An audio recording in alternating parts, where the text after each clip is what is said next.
The clatter of silverware on porcelain was the heartbeat of Aurelia, a sound as steady and expensive as the clientele it served. In this gilded sanctuary on Manhattan's Upper East Side, fortunes were made and dismantled over seared scallops and vintage Bordeaux.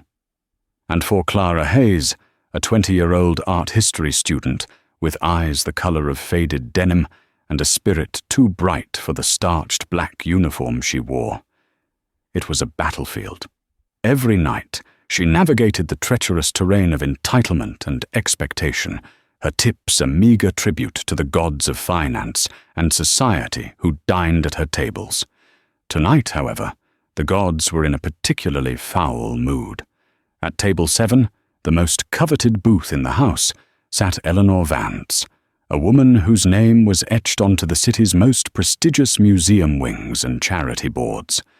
She was old money personified, a walking monument of inherited wealth and weaponized disapproval, and she had just accused Clara of theft. "It was her," Mrs. Vance declared, her voice a low, venomous hiss that carried across the hushed dining room. "The little waitress. I saw her looking at my brooch. She stole it right off my lapel." The accusation hung in the air, thick and suffocating. Clara felt 100 pairs of eyes turn on her, each one a pinprick of judgment. Her manager, a spineless man named Dubois, was already bowing and scraping before Mrs. Vance, his face a mask of panicked apology. But what no one at that table knew, what no one in that room could possibly imagine, was that the quiet, unassuming man sitting alone at the bar, a man known only as a reclusive tech billionaire with a reputation for corporate savagery, had been watching. And he knew something about Mrs. Vance that she thought was buried forever. Furthermore, Clara, the little waitress, wasn't just a girl serving wine. She was a scholar, a specialist in a field so niche and so precise that she was about to turn Mrs. Vance's priceless heirloom into a worthless lie. In the next 10 minutes, a single observation wouldn't just save Clara's job. It would detonate a scandal so profound it would shatter a dynasty, rewrite a will, and expose a crime that had been hidden in plain sight for 50 years. This isn't just a story about a restaurant. It's about the moment a wolf in sheep's clothing tried to devour a lioness in a waitress's uniform and found herself on the menu. Clara Hayes believed in the stories that objects told. In her cramped Queen's apartment, surrounded by teetering stacks of library books, the air smelled of old paper and brewed tea. Her life was a study in contrasts. By day, she was a scholarship student at Columbia University, lost in the intricate histories of Renaissance portraiture and the delicate metalwork of Victorian jewelers.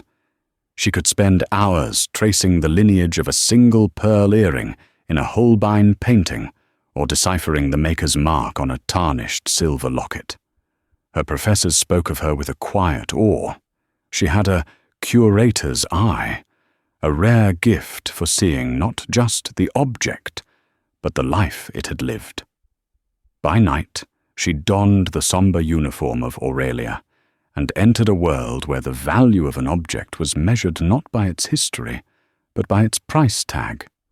Aurelia was the kind of restaurant where the flowers were flown in from Holland twice a week, and the water menu had its own sommelier. It was a place of breathtaking beauty and crushing pressure. For Clara, it was a means to an end, a way to pay for her textbooks, help her mother with the rent, and keep her dream of one day working at the Met from dissolving into the harsh reality of student debt. She was good at her job. She was observant, efficient, and possessed a preternatural calm that allowed her to handle the most demanding customers with grace. She learned to anticipate needs before they were spoken, to remember that Mr. Abernathy liked his martini with a single, hand-carved ice cube, and that Mrs. Dupont was allergic to the scent of lilies. This attention to detail, honed in the hushed archives of the university library, served her well in the high-stakes theatre of fine dining. Her manager, Jean-Pierre Dubois, was a man who managed through fear. He was a small, impeccably dressed man with a clipped French accent he'd acquired in a language school in Ohio. He worshipped wealth with a religious fervor and treated his staff as disposable cogs in his meticulously polished machine. To him, Clara was simply number 12, a serviceable, if unremarkable, employee. Then there was Julian Croft. To the world, Julian Croft was a ghost, a name whispered in the same breath as disruptor, visionary, and ruthless. He had emerged from the digital wilderness of Silicon Valley a decade earlier with an algorithm that had fundamentally changed global logistics. He was a billionaire many times over, yet he shunned the spotlight. There were few photos of him, and he gave no interviews. He was new money, raw and unrefined, a stark contrast to the polished generational wealth that filled Aurelia's tables. He came to Aurelia 3 or 4 times a week, always alone. He sat at the far end of the marble bar, a space that afforded him a clear view of the entire dining room. He never ordered from the menu. He would simply tell the bartender something interesting, and would nurse the resulting craft cocktail for an hour while he worked on a battered laptop. He was a creature of habit and observation. Clara had served him a few times when he opted for a table instead of the bar. He was a man of few words, but his eyes missed nothing. They were a startlingly pale grey, and they seemed to absorb every detail of the room with a quiet, analytical intensity. He was polite, tipped outrageously, but always seemed distant, calculating. Clara sensed a coiled energy about him, a stillness that was not peaceful, but predatory. He wasn't resting. He was waiting. Tonight, the air in Aurelia was particularly charged. Eleanor Vance held court at table 7, the restaurant's prime real estate. She was flanked by 2 other women of similar vintage and pedigree, members of the Acquisitions Committee for the Metropolitan Museum of Art. Their conversation was a masterclass in passive aggression, a delicate dance of veiled insults, and one-upmanship disguised as society chatter. Mrs. Vance was in rare form. She had sent back her consommé because it was, in her words, tepidly ambivalent. She had complained that the light from a nearby sconce was aggressively unflattering. Clara handled each complaint with her practiced, serene efficiency, her apologies smooth and professional, even as a knot of resentment tightened in her stomach. Mrs. Vance wasn't just a customer. She was a symbol of the gatekeeping, exclusionary world of art and influence that Clara so desperately wanted to enter, but on her own terms, through knowledge and passion, not by birthright. Clara noticed the brooch on Mrs. Vance's dress immediately. It was a gaudy, ostentatious piece, a large sapphire surrounded by what appeared to be diamonds set in a gold filigree. It was meant to look old, to suggest a storied past, but to Clara's trained eye, something was off. The cut of the sapphire was too modern, the prongs holding the stones too thick and clumsy for genuine Victorian craftsmanship. It was a loud piece, designed to impress the ignorant, and Clara dismissed it as a well-made, but ultimately uninteresting, replica of some grander, more authentic jewel. She'd seen dozens like it in auction catalogues under the heading costume or vintage style. The meal progressed like a slow-motion disaster. Each course brought a new complaint. Each interaction was laced with a fresh condescension. "Do try to keep up, dear," Mrs. Vance had said, as Clara cleared the plates, a cruel little smile playing on her lips. The breaking point came with the coffee service. As Clara leaned in to place an espresso cup on the table, Mrs. Vance let out a theatrical gasp. Her hand flew to the lapel of her Chanel jacket, where the brooch had been moments before. "It's gone!" she cried, her voice rising to a pitch designed for maximum effect. The low hum of the dining room sputtered and died. Every conversation stopped. "My brooch," Mrs. Vance repeated, her eyes wide with feigned panic. "My great-grandmother's brooch. It's gone." She slowly, deliberately, turned her gaze on Clara, who was still standing by the table, a silver coffee pot in her hand. "You," she said, her voice dropping to a conspiratorial whisper that was somehow louder than a shout. "You were just here. You leaned right over me." Clara froze, the coffee pot suddenly feeling as heavy as lead. "Ma'am?" "Don't you ma'am me," Mrs. Vance snapped, her face contorting into a mask of righteous fury. She stood up, knocking her chair back slightly. "It was her, the little waitress. I saw her looking at my brooch all night. She has greedy eyes." The accusation, so baseless and so public, was a physical blow. Clara felt the blood drain from her face. She could feel the stares of the other diners, the whispers starting up like the rustle of dry leaves. This wasn't just about a lost piece of jewelry. This was a character assassination. An accusation of theft, even if disproven, would follow her. It would be a black mark on her record, a stain that could jeopardize her scholarship, her future. Mr. Dubois scurried over, his face ashen. "Madame Vance, please, I am certain there is a simple explanation."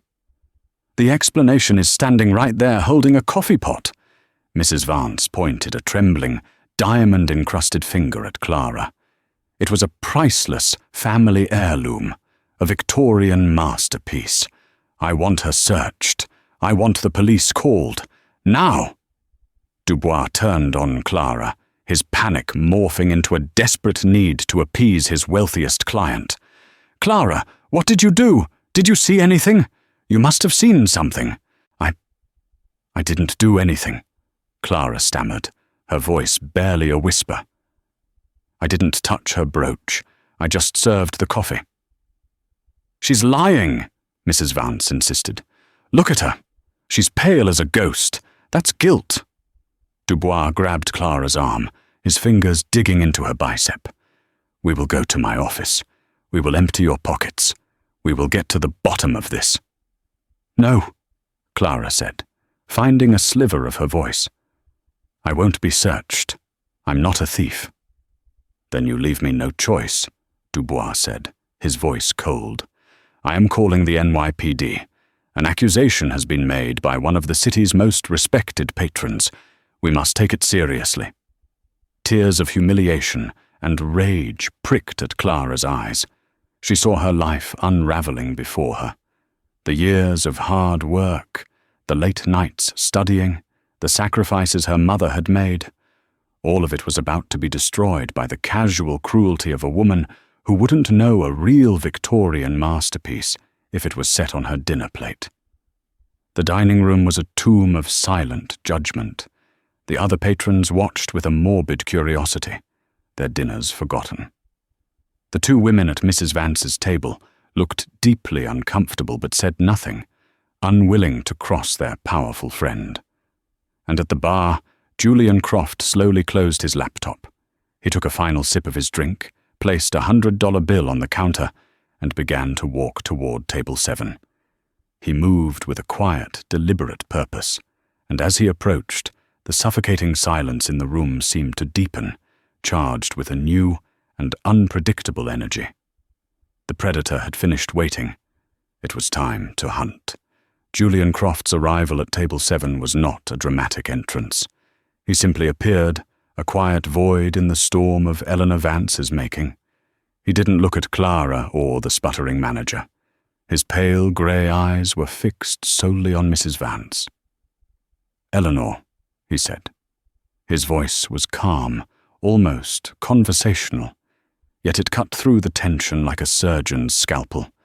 Mrs. Vance, who had been basking in the drama, was visibly startled. She had not expected an interruption, especially not from him. The city's elite operated within a delicate ecosystem, and Julian Croft was an invasive species. He was new money, and worse, he was tech money. A fortune built on code and algorithms she couldn't begin to comprehend. They had crossed paths at charity galas where he'd outbid everyone for the main auction item with a bored flick of his wrist, disrupting the carefully planned pecking order. "Mr. Croft," she said, her tone frosty. "This is a private matter." "It stopped being a private matter when you decided to stage a public execution," Croft replied, his voice still level. He gestured vaguely at the silent dining room. "You're accusing this young woman of stealing your brooch." "It's not an accusation, it's a fact," Mrs. Vance sniffed, regaining her composure. "My priceless family heirloom is gone, and she was the only one near me." Croft's gaze remained locked on her. He had a disconcerting stillness, an ability to make people feel like they were specimens under a microscope. He was not, Clara realized, coming to her immediate defense. He was gathering data. The prompt's requirement for a more complex hero was playing out before her eyes. He was an analyst, not a white knight. "Priceless," Croft repeated the word, letting it hang in the air. "Tell me about it. Describe it for the police when they arrive. What makes it so priceless?" Mrs. Vance puffed up with self-importance, eager to elaborate on her family's legacy. "It's a one-of-a-kind Victorian piece from the late 1880s, a gift from my great-grandfather to my great-grandmother. It features a flawless 20-carat royal blue sapphire surrounded by 2 carats of old mine-cut diamonds set in 18-carat gold. It was appraised 20 years ago for over $500,000. It's likely worth double that now." She delivered the description with the practiced air of someone who had told the story many times. It was a testament to her family's wealth, her history, her importance. Croft nodded slowly, a flicker of something unreadable in his eyes. He then turned his head slightly, not quite looking at Clara, but addressing the space she occupied. "And you," he said. "The waitress. What's your name?"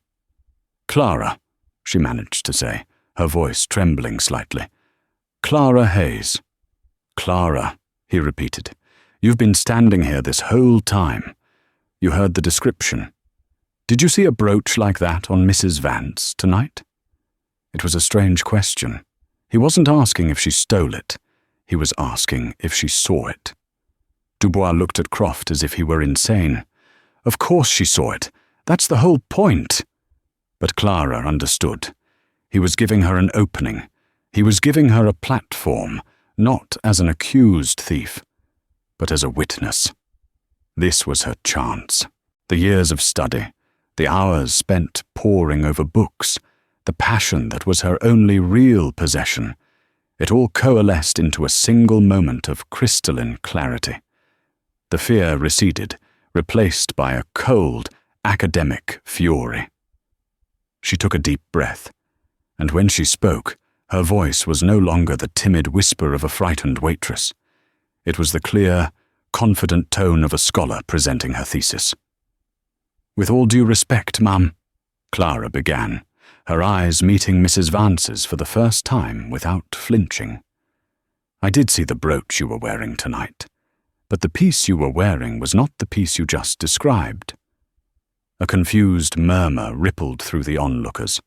Mrs. Vance's face tightened. "What nonsense is this? Are you now calling me a liar as well as being a thief?" "I'm an art history major at Columbia," Clara continued, her voice gaining strength with every word. "My specific area of focus is 19th century European jewelry. The brooch you were wearing tonight was not a late Victorian piece." She took a step forward, no longer a suspect, but an expert in her own courtroom. "First, the setting. You described old mine-cut diamonds, which would be period accurate.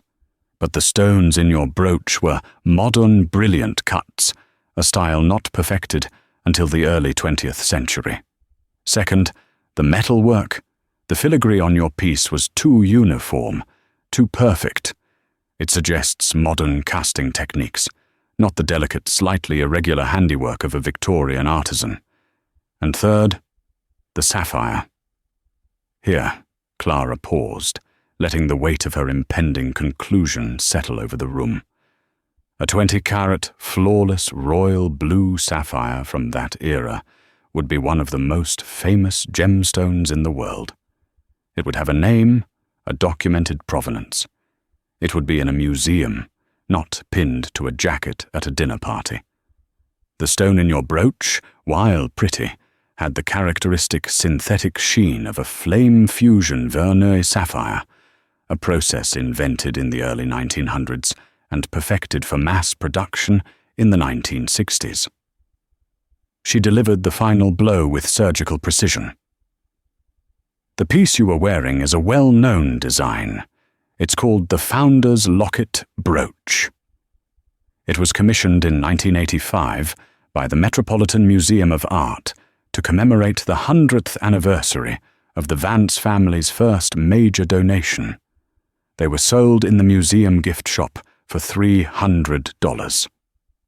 I know this because my final paper last semester was on the commercialization of museum collections. The original Victorian piece it was based on, the real Vance heirloom, is a pendant, not a brooch, and it has been on permanent display in the museum's jewelry wing for the last 50 years. I saw it on a class trip 3 weeks ago. Silence. It was a silence so absolute, so profound, that the distant sound of a siren on Park Avenue seemed deafening. Every detail of Clara's explanation was a hammer blow, dismantling Mrs. Vance's story piece by piece. She hadn't just been accused of lying about the value of her brooch. She had been exposed as a fraud, a woman so desperate to project an image of inherited grandeur that she was passing off a gift shop souvenir as a priceless heirloom. The very foundation of her identity, her history, her legacy, had been publicly revealed as a cheap imitation. Mrs. Vance's face, which had been flushed with righteous anger, was now a ghastly, mottled white. The blood had drained from it so completely that her rouge stood out in 2 garish circles on her cheeks. She opened her mouth to speak, but no sound came out. She was a queen dethroned, her power stripped away not by a rival, but by the encyclopedic knowledge of a 20-year-old waitress. Oh, and one more thing, Clara added, her voice now barely above a whisper, but carrying the finality of a judge's gavel. The clasps on those 1985 replicas were notoriously faulty. They were recalled a year later. It was probably loose and simply fell off. I would suggest you check the pockets of your coat, or perhaps the large tote bag you have on the seat next to you. With that, Clara fell silent. She had said all she needed to say. She had used the only weapon she had, the truth, and it had been more devastating than any accusation. Dubois, the manager, looked back and forth between the ashen-faced socialite and the composed waitress, his mind struggling to reboot. The entire power dynamic of his world had been inverted. It was one of Mrs. Vance's companions who, in a desperate attempt to end the excruciating humiliation, reached over and tentatively felt around in the large, unstructured designer bag sitting on the booth's leather seat. After a moment, her hand emerged. Clutched in her fingers was the gaudy sapphire and diamond brooch. The sight of it was a final, damning confirmation. A wave of soft gasps and sharp intakes of breath swept the room.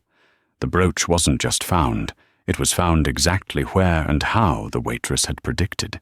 Eleanor Vance looked at the brooch in her friend's hand, as if it were a venomous snake. The lie had materialized, tangible and irrefutable. Her face crumpled, not in remorse, but in the agony of pure, unadulterated public humiliation. Julian Croft had not moved. He had watched the entire exchange with an unnerving calm. Now he finally spoke again, his voice soft, but carrying an unmistakable edge of command. "Dubois," he said. The manager jumped as if tasered. "Yes, Mr. Croft." "Call off the police. It appears there's been no crime committed here. At least not one of theft." He let that last phrase linger, heavy with implication. "Then, bring me the owner's personal cell phone number. The actual owner, not the holding company. I have it in my contacts, but I want to see if you do. Your employment here hinges on the next 60 seconds. Dubois stared, his jaw slack.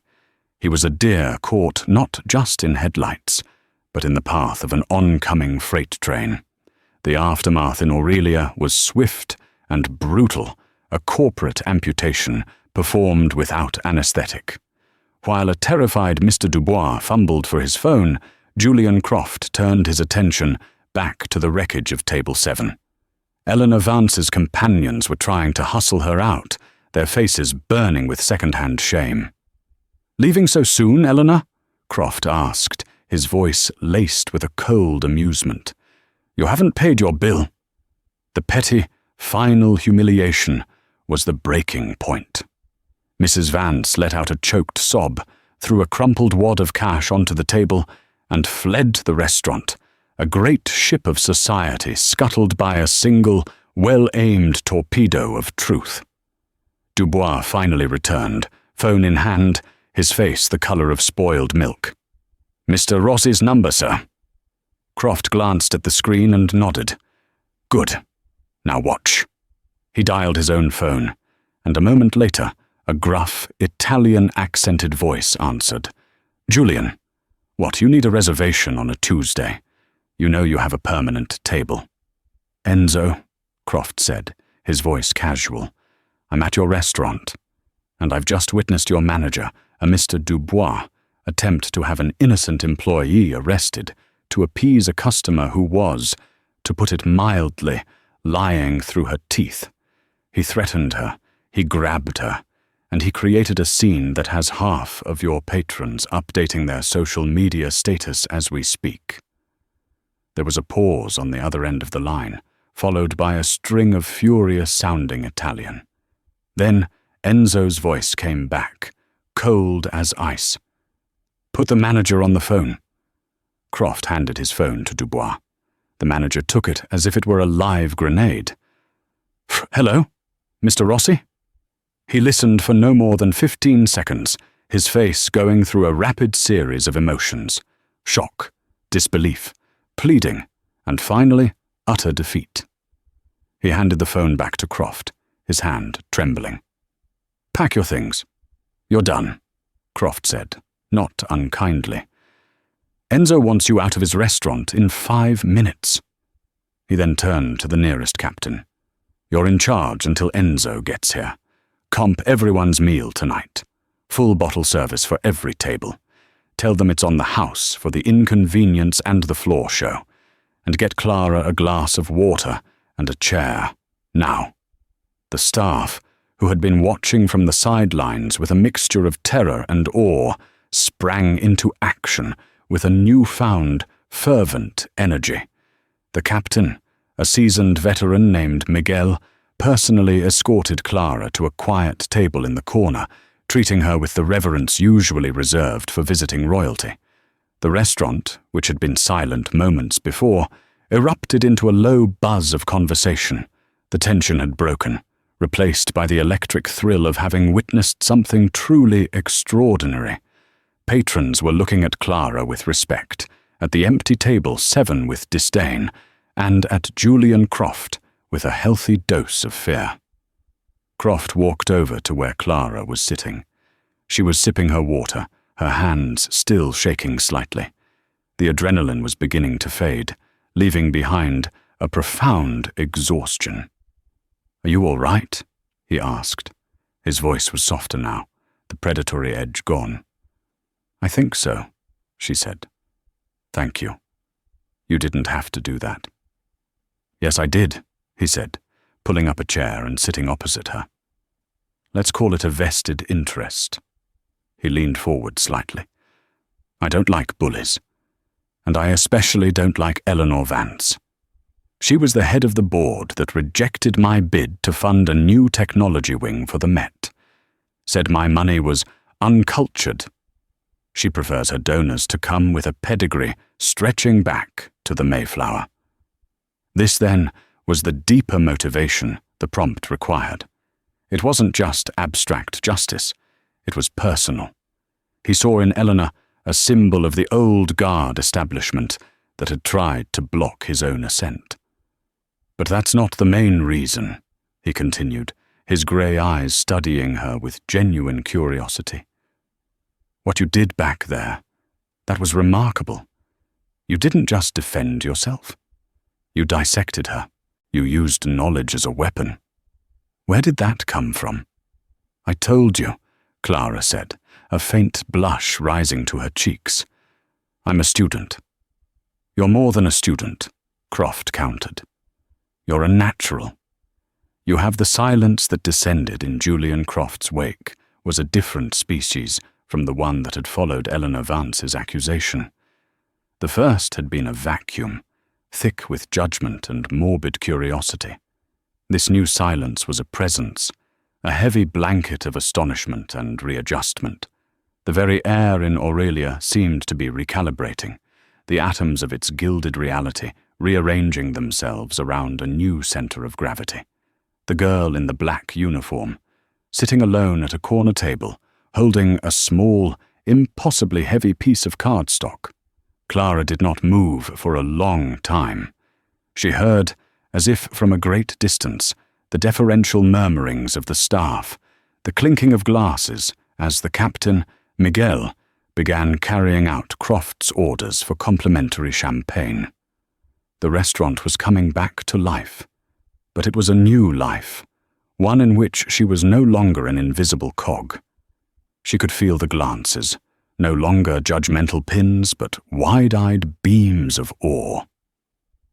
She had become a story, a piece of restaurant lore before the night was even over.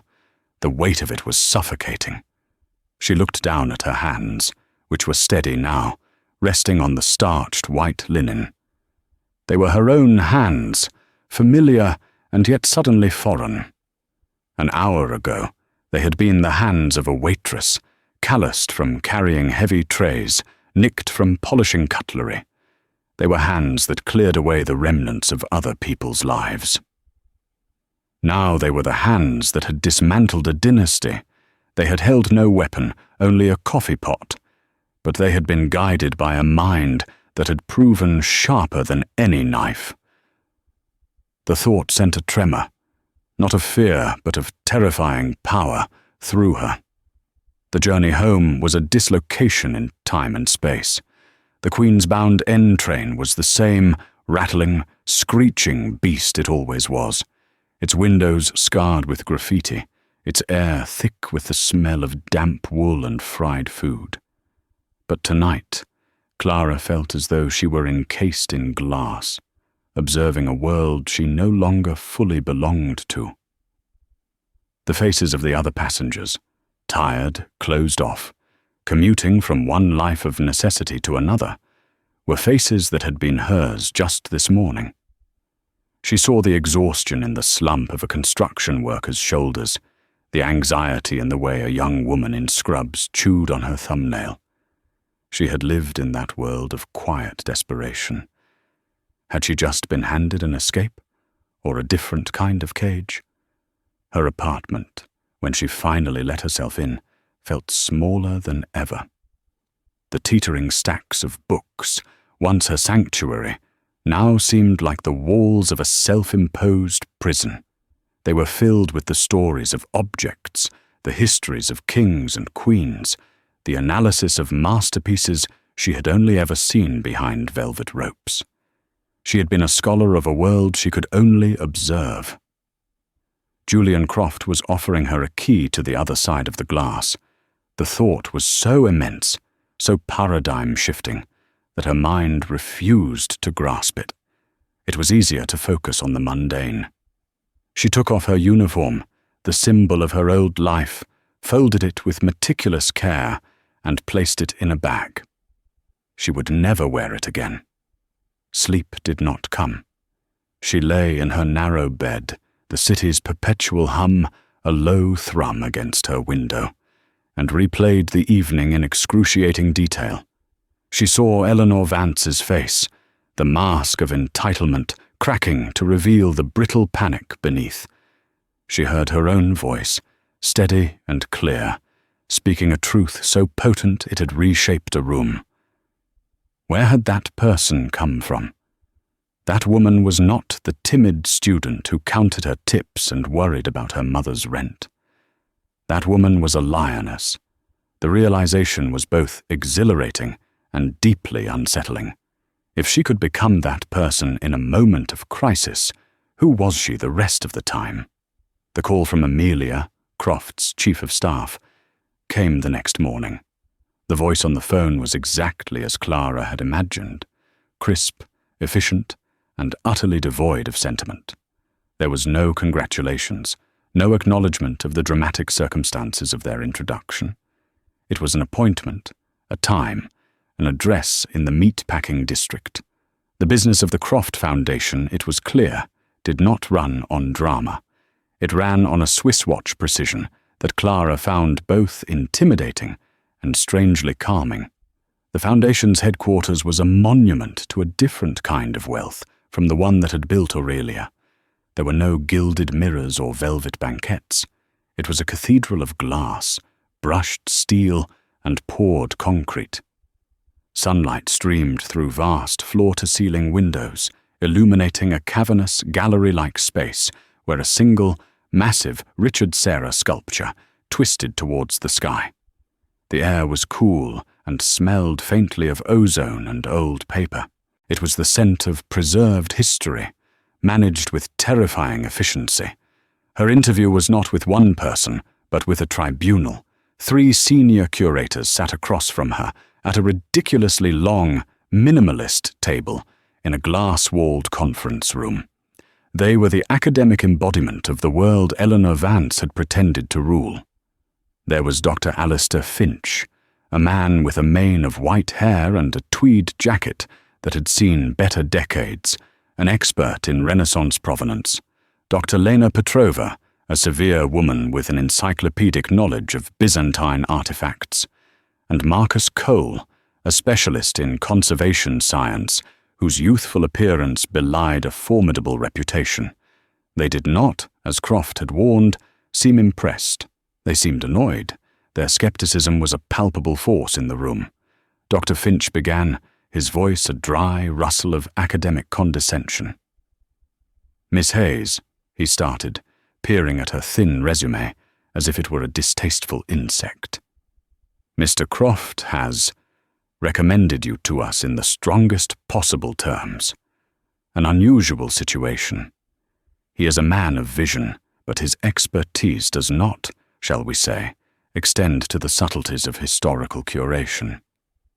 So, tell us, outside of your recent and very public takedown of a museum replica, what makes you believe you are qualified to work with one of the most significant private antiquities collections in the world?" The old Clara would have shrunk under that gaze. The old Clara would have stammered an apology for her own existence. But the woman who had faced down Eleanor Vance was still there, a pilot light of cold fury burning deep inside her. She met his gaze. "Dr. Finch, I believe I'm qualified because I understand that the story of an object is more important than its price tag. I understand that authenticity isn't just about a maker's mark or a carbon date. It's about the context, the journey, and the human hands that have touched a piece through centuries. Your skepticism is about my lack of a PhD and a 20-page CV. Mine, about Mrs. Vance, was about a fundamental truth. The brooch she wore wasn't just a replica, it was a lie. A lie about heritage, a lie about value, and a lie about her own identity. My qualification isn't a piece of paper. It's the ability to see the difference between an object and the story someone wants it to tell." Silence.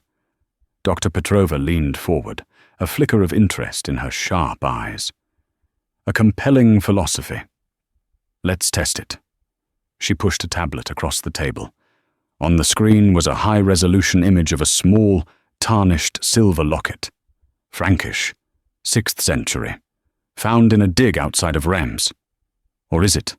A nearly identical piece surfaced on the black market last year, believed to be a modern forgery from Eastern Europe. Tell us which one this is, and why. This was her world. The fear evaporated, replaced by the pure, thrilling joy of the puzzle. She zoomed in on the image, her mind racing, connecting dots, recalling footnotes from obscure texts. "It's the forgery," she said after a minute, her voice sure. "The hinge is wrong. You see the tooling marks here, on the pin? They're too uniform, suggesting a modern drill bit, not the hand-filing of a Merovingian metalsmith. And the wear pattern on the bail, the loop at the top, it's artificial. It's been deliberately aged, probably with a chemical abrasive, not worn smooth by centuries of friction against a cord or chain. The original would have a much softer, more uneven degradation. The forger was skilled, but they were thinking about what age looks like, not what it feels like. They copied the form, but they couldn't copy the time. She looked up. The 3 curators were staring at her. The annoyance was gone. The skepticism had been replaced by something else entirely.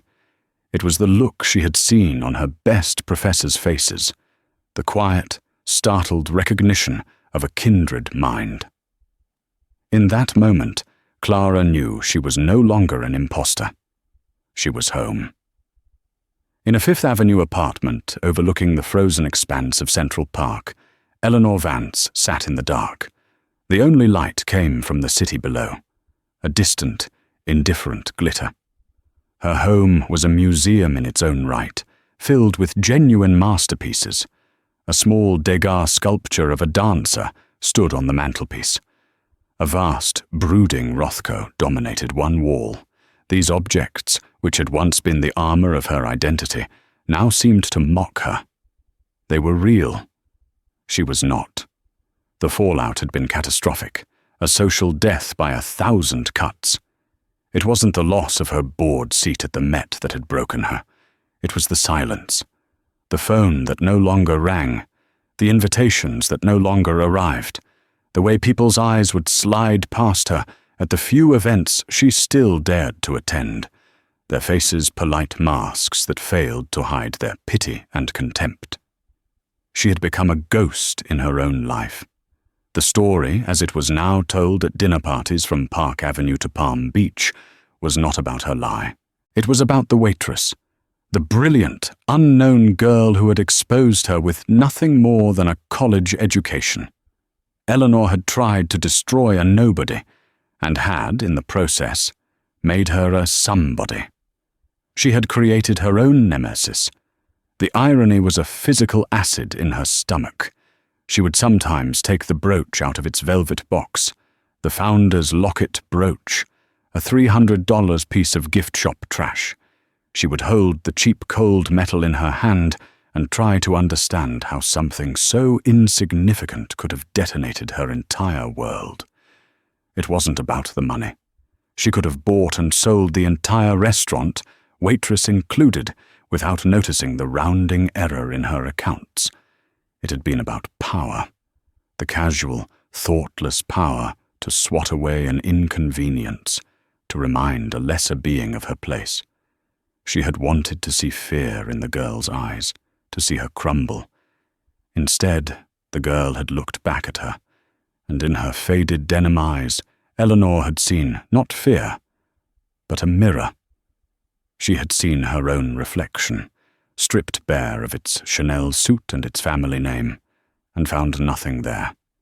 Just an empty, fraudulent shell. The girl hadn't stolen her brooch. She had stolen her soul. 6 months later, Clara stood with Julian Croft in the Foundation's highest security vault, a place known to the staff as the Chamber. The air was cold, dry, and smelled of eternity. Here, the most priceless and fragile items in the collection were kept. She had not just survived her fellowship, she had flourished. Her initial title was a formality. Within weeks, she was an indispensable part of the team, her unique blend of academic rigor and intuitive insight earning her the grudging, then genuine respect of her colleagues. She was no longer just a scholar of history. She was its custodian. "I read your preliminary proposal for the new exhibit," Croft said, his voice echoing slightly in the climate-controlled space. He was looking at a row of illuminated vitrines containing ancient Sumerian cuneiform tablets. The authenticity of truth. A bit on the nose, don't you think? "It's better than my working title," Clara replied with a smile. "Don't mess with the waitress." He chuckled, a rare, dry sound. Fair enough. The board loved it, especially the interactive component where visitors can try to spot the forgery. You're gamifying connoisseurship. It's brilliant. He turned from the tablets to face her. His pale grey eyes were, as always, analytical, but she had learned to read the subtle warmth that sometimes flickered in their depths. "There's something I never asked you," he said. "That night. At the restaurant. Why me? You could have just let Dubois call the police. You knew you were innocent. The truth would have come out eventually." "Eventually," Clara repeated softly. "Eventually, my name might have been cleared. But the accusation would have been the story. The mud would have stuck. I would have lost my job. Maybe my scholarship. Mrs. Vance would have suffered no consequences.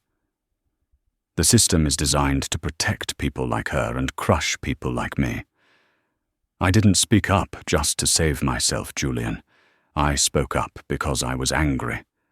I was angry that she thought her name was worth more than my truth, that her wealth gave her the right to lie, and my poverty meant I had to accept it." He nodded slowly, processing this. "So it was an act of rebellion." "It was an act of valuation," she corrected him. "I decided in that moment that my knowledge was worth more than her legacy." This seemed to please him on a fundamental level. "Good," he said simply. "That's what I invested in." He gestured to the room around them, to the silent, priceless artifacts sleeping in their climate-controlled beds. "This is all just data. Clay, gold, pigment, paper. It's meaningless without interpretation, without a story. The world is drowning in bad data and false narratives, peddled by people like Eleanor Vance. They build their power on inherited fictions. The only way to fight them is with better data and more authentic stories. That's what this foundation is. It's an arsenal." He then told her about the Hayes Grant, the initiative funded by his anonymous donation to the Met. He didn't frame it as a gift. He framed it as a strategic recruitment program. "I don't want one of you, Clara," he explained, his voice low and intense. "I want an army of you. I want to seed every major museum and auction house with people who value truth over pedigree. People who can spot a lie, whether it's on a canvas or coming from a board member's mouth. It's not philanthropy. It's a long-term hostile takeover of a corrupt system. You're not just the first recipient of my patronage. You're my proof of concept." It was the most Julian Croft thing she had ever heard. It was ruthless, strategic, and aimed at a target so large as to be almost invisible. He hadn't saved a damsel in distress. He had identified a new type of weapon and was now setting up the factory to mass produce it. And she was his chief design engineer. She looked at him, the reclusive predator of the corporate world, and finally understood. He didn't want to just collect the world's treasures. He wanted to change the way the world valued them. Left alone in the chamber, Clara walked over to a small, unassuming display case. Inside, on a bed of dark velvet, rested a single object. A Roman aureus, a gold coin from the reign of Emperor Vespasian. It was perfectly preserved, the emperor's pragmatic, weathered face rendered with unflinching realism. On the reverse, the inscription read, Ivdaia capta, Judea captured. It was a coin minted to celebrate a brutal military victory, a piece of propaganda meant to project the absolute power of the Roman state.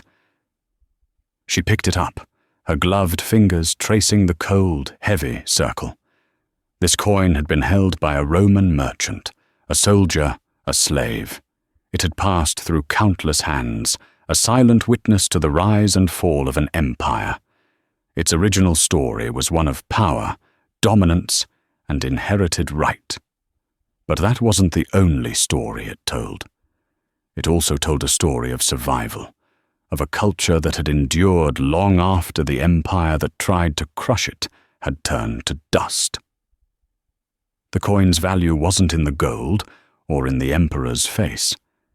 It was in the tension between the story it was meant to tell and the truths it had gathered over 2,000 years. The girl who served wine was gone. The girl who feared the judgment of the wealthy was a ghost. In her place was a woman who held history in her hand and understood its weight. The most priceless heirloom, she now knew, was not a jewel passed down through a privileged bloodline. It was the unwavering conviction that your own truth, forged in the fires of knowledge and courage, was the most authentic and valuable artifact of all, and it was a treasure no one could ever take from you.